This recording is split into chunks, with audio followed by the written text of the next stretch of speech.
You like my glasses? I showed them to Michael. He goes, "Oh God, that's something your mom would wear."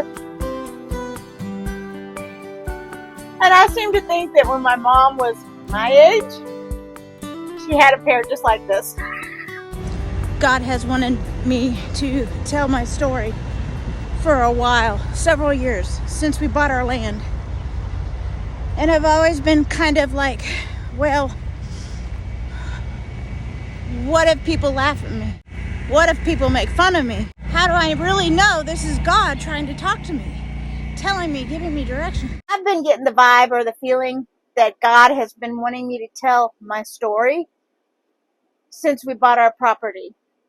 And I've been hesitant to do so. I'm kind of a private person, and I don't like, even though I put superficial stuff out there on the internet, like what's deep down truly me, I don't put it out there. Not for everybody, you know? So at any rate, today I got the confirmation that I need to tell my story, and that it is in fact God talking to me. And God has told me that, and He's been telling me for a while, that there's somebody out there who can learn from my experiences, somebody that I can help. And and I said, God, I don't know that I'm the person to recruit to Christianity or whatever. And He says, I'm not asking you to recruit. I'm just asking you to tell your story and give testimony. And today I was listening to the sermon and I heard this. God may say, hey, I've called you. I want you to preach. Now, in your spirit, there's peace. But in your emotions, you may feel a little nervous. I don't know.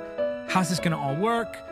Is this actually going to work? Am I the right one for the job? I mean, look at what happened when God called Moses. He couldn't believe that God was calling. Think about the many encounters. Isaiah chapter 6. He became filled with dread when God began to speak to him. So, that really was like, oh crap. Moses questioned that God was talking to him, just as I have done all these years. And the thing that sticks in my head now, that kind of moves me to tears, is God said to me after I heard that portion that I just played for you, God said to me, Moses helped a lot of people.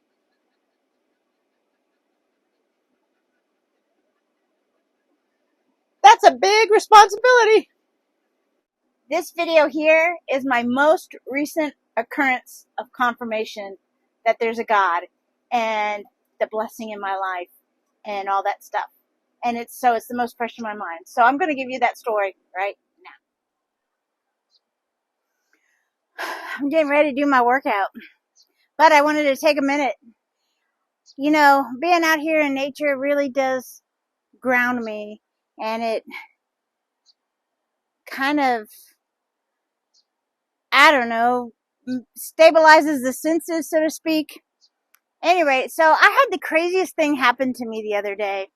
It was almost like God was showing me what being in His favor, being a follower of Him, what it would mean. Almost like a witnessing of what could be a spiritual battle. I found a new podcast that I've been listening to. And in the podcast, they were talking about how various movies can basically bring about demons and basically release demons into the environment, into the society, into the public. And by you watching it, basically you're allowing them to be released. And he was pretty much talking about the various different movies, one in particular. At any rate, it was creeping me out. I turned it off. I said, God, I want no part of this podcast. Any demons that may have come through, I reject you. I do not give you permission to be in my life. And God, please surround me with your bright white light and keep me protected. So I'm just driving along, and suddenly it just hits me like a brick wall. Bam! I was so tired. So tired, I could hardly keep my eyes open. Straight struggling. I decided I'm just going to have to pull over, take a 30, it was due for my 30-minute break anyway. So let me just pull off here at this way station. It's closed. I'll just pull off to the side, take a little 30-minute power nap. As soon as I pulled the brake, I leaned the seat back a little bit, kind of put my feet up on the dash and just kind of relaxed, closed my eyes. Instantaneously, I was asleep. While I was sleeping there, taking my 30-minute break, I went into a dream state. And in my dream, I was sitting at the way station, and another truck came up that worked the same company that I'm with, comes up behind me and parks. The driver gets out of the truck, and I know the guy, and he comes up to the window. He says, "What are you doing?" And I said, "Oh, I'm just taking my 30-minute break." He said, Oh yeah, me too. This is a good place to stop because there's plenty of parking available at any given hour, and the way station's always closed after, midnight. he goes, "Where's Michael?" And I said, "Oh, he's back there sleeping." And I said, "Where's your wife?" And he says, Oh, she's in the truck sleeping too. And I I said, said, "Oh, okay." So I was sitting there on my 30-minute break. I'm drinking coffee, and I'm standing there with my little ceramic coffee cup with my coffee in there, and outside the truck so we don't disturb our spouses while they're sleeping and we're chit-chat. So I'm standing outside of the truck, and I'm holding my coffee, and I'm chit-chatting with him, and he says, "Oh, I've got something for you." and I said, "Oh, really?" And he walks over to his truck, and he comes back, and he hands me a bottle of alcohol, like a bottle of Hennessy. And I was like, "Oh, wow, this is very nice. Thank you very much." And I just stuck it under my arm and continued to drink my coffee and had my conversation with him. And while I'm standing there talking to him, I'm thinking to myself, what the heck am I going to do with this bottle? I can't have it on the truck. I mean, it's illegal. If the cops see it, if I get inspected or whatever, if the company finds it, I'm going to get fired. What the heck am I going to do with this bottle of alcohol? So we're standing there and we're chit-chatting, and I've got this bottle of Hennessy under my arm. The bugs are bad in Missouri. So we're standing there and we're having a conversation. I've got this bottle of Hennessy under my arm, and I'm chit-chatting with this guy, my coworker, driver, company, whatever.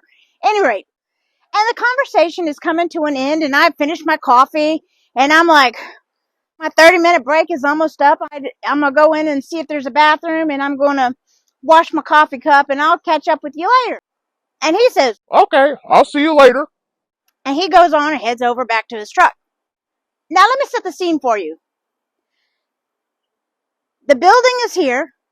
The driveway is behind the building, and the interstate's over here, right? So the building is in between the interstate and where my truck is parked. There's one overhead light shining right down on where my truck is and where the co-driver and I were talking. So I walk around my truck and I start heading over to the way station. And as I'm approaching the way station, I notice there's some steps downward. So I start to go down the steps when I look over to my left, and I see a homeless man sleeping in like the little dark corner there. He's covered up high, like blankets and pillows just piled up, and all you see is his little head sticking out. And he goes, I said, "Oh, excuse me." And he goes, "No, come on, you can come down. Come on, you can come down." And it's real dark down there.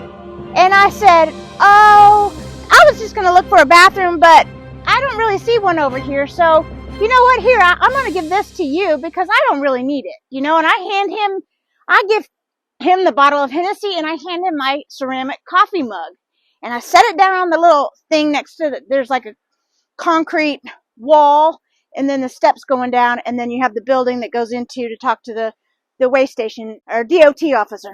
So I set down the Hennessy, I set down my coffee cup, and I said, "Here, I got these for you." And I just turn around, and I'll say, "Have a good night," and I sorry to disturb you, and I went walking back. The next thing I know, this man comes flying out of the darkness, out of his piles of blankets and pillows, and I hear him shuffling, right, like he's gonna get, and I see him come flying out. And I was like, oh God, and I start running towards my truck, and he's getting closer, and I step into the light where my truck is parked, and he's just standing there at the edge of the light. Oh God, it's a demon! Help me! And I woke up. And you know what word was coming out of my mouth when I woke up? Help. That's what woke me up. Meeting a fellow worker at our company, him giving me a bottle of Hennessy, me seeing the homeless man, all that stuff was a dream. And I reached down and I looked at the clock. It had been exactly 30 minutes. So I sat there a minute and I processed what just happened. And then I was like, well, I gotta get down the highway. It's time for me to get going. And the whole drive, I have to tell you, I was thinking about that dream. Lord, please protect me. Keep me in your white light. Keep me in your white light and protection and healing. I got to my delivery. I delivered that load. I got to the truck stop after the delivery and I fell asleep. I literally slept for 10 hours. The next morning, I get up and I do my workout and I go take a shower. So when I take a shower, this is my order of progression. I shampoo, I rinse, I leave it, I put in the conditioner, I let it stay there, I wash my face, I wash my body, I rinse the conditioner, I get out, dry off, get dressed, go down the road. I'm standing in the shower, butt ass naked. I just started shampooing my hair. So you know where I am on the schedule of items. And the lights go out. And at first I was thinking to myself, well, maybe, just maybe, I've been in here a while because I worked out in the shower room. Maybe I've been in there enough and the light timed out. Let me go check. So I hop out, I grab the towel, I kind of dry off a little. In the pitch black, I dry off a little bit. I go check the light. Nope, it's an on-off switch and it's in on. And I listen for the fan because I had the fan on to cool the room because I had been working out and I needed some airflow. And the fan's not on. And then I happened to hear one of the guys in the back out in the hallway say, no, they don't have lights back here either. And so I was like, crap, California and their rolling blackouts. So I just go get back in the shower. I continue. I finished as best as I could in the dark, pitch black. And then I reached for my phone and I took a little video. Welcome to California, where the land of blackouts are.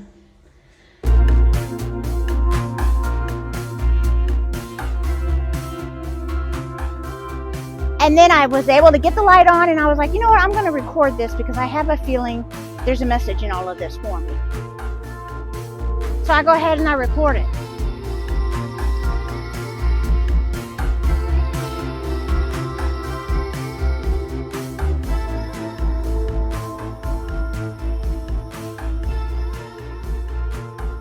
So as you can see, I'm in there and I literally get all the way, get dressed, dry off, get dressed, grab all my stuff, put it all away, and then I'm in the middle of brushing my teeth when the lights come back on.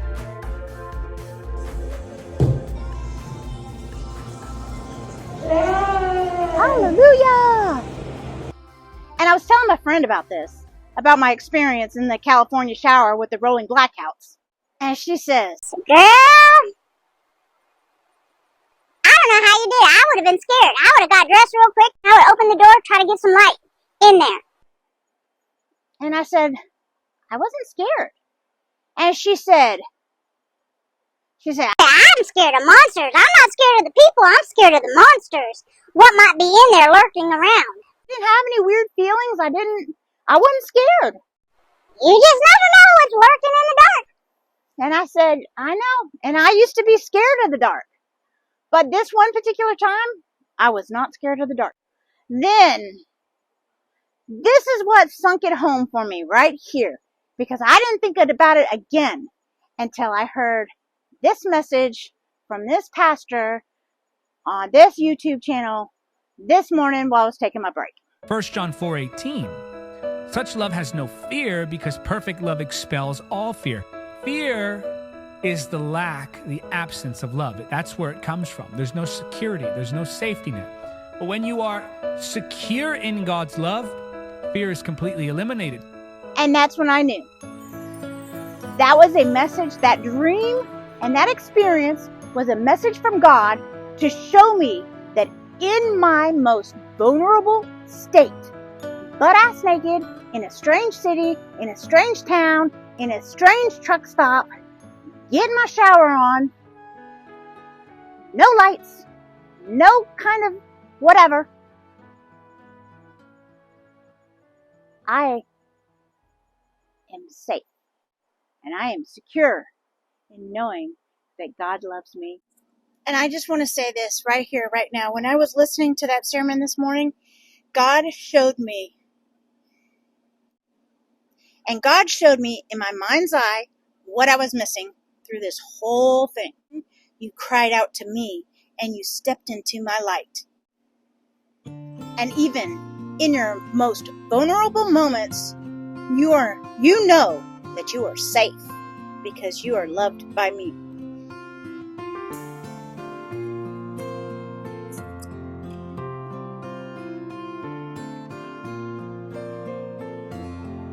Y'all, I started crying. When all of this was happening this morning on my 30-minute break, I started crying because suddenly I knew I was in God's favor. 3 years He's been asking me to tell my story. And I kept wrestling with but I don't know, man. People are going to laugh at me. People are going to think I'm crazy. This crazy trucker girl, she's talking to God. People thought Noah was crazy when he started building that ark. So if you have been touched by God recently or in your lifetime, comment below and let me know. If you enjoyed hearing about my experience with God, give it a thumbs up. I look forward to sharing with you my story now that I understand what God has in store for me. Until next time, toodles, y'all.